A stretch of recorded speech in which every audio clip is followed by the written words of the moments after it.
وہاں سے میں آ رہا تھا جمعہ پڑھانے کے لیے ملکوال میں، تو نہر پر جیلم کے اوپر میں نے عجیب منظر دیکھا کہ خاتون ہے، تقریباً 35-36 سال کے راؤنڈ اباؤٹ اس کی عمر ہے، اور لاش اس کی بہ رہی ہے۔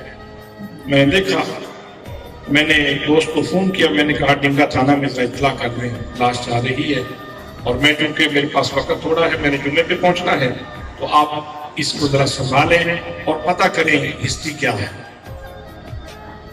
میرے دوست نے قاری ارشد محبوب صاحب ہیں، ساتھ دوسرے گاؤں کے، وہ وہاں پہنچے، انہوں نے تھانے میں رپورٹ کی، لوگ آئے، پتہ چلا یہ فلاں گاؤں کی خاتون تھی، اور دعائیں کرنے کے بعد اللہ نے بیٹا دیا تھا۔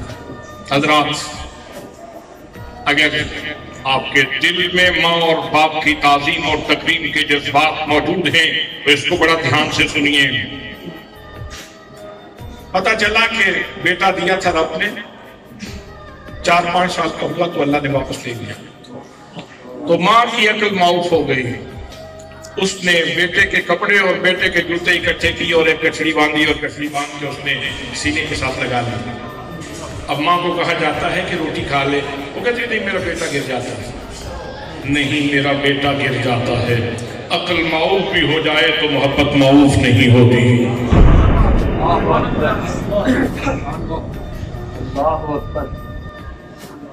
عقل معاف بھی ہو جائے تو ماں کے سینے کے سمندر میں ہمیشہ طغیانی ہی رہتی ہے۔ عقل جواب بھی دے جائے تو ماں کی محبتوں کا آفتاب اپنی پوری تابانیوں کے ساتھ شعائیں برساتا رہتا ہے۔ حضرات محترم، اب اس سے وہ کپڑے لینے کی کوشش کی جاتی ہے کہ روٹی کھا لو، پانی پی لو، کہتی نہیں میرا بیٹا گر جائے گا، میرا بیٹا گر جائے گا۔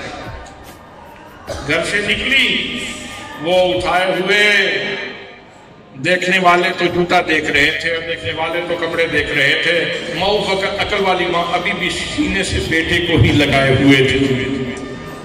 یہ کپڑے جو چند لمحوں کے لیے اس کے بیٹے نے پہنے تھے، جو جوتے اس کے بیٹے نے پہنے تھے، وہ جوتے اس کی متاع بن گئے، وہ اس کا اثاثہ بن گئے، اس کے پیار کا اثاثہ بن گئے، اس کی محبت کا اثاثہ بن گئے، وہ اس کو سینے سے لگائے ہوئے۔ نہر پہ آئی، پاؤں پھسلا، گر گئی۔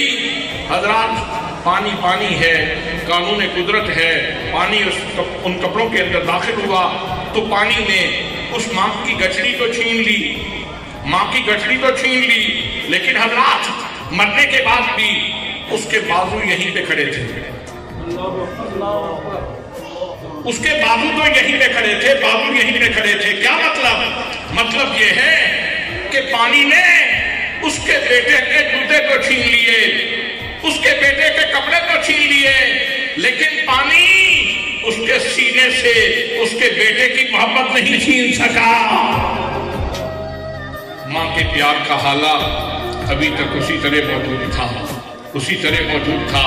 حضرات، یہ وہ عظیم نعمتیں ہیں، ان کے پیار کی کوئی مثال نہیں دی جا سکتی۔ یہ وہ ہستیاں ہیں جو آپ کے گھر میں موجود کوہ طور کا درجہ رکھتے ہیں، اور ان کی زیارت کرنے سے حج مقبول کا ثواب ملتا ہے، حج مقبول کا ثواب ملتا ہے۔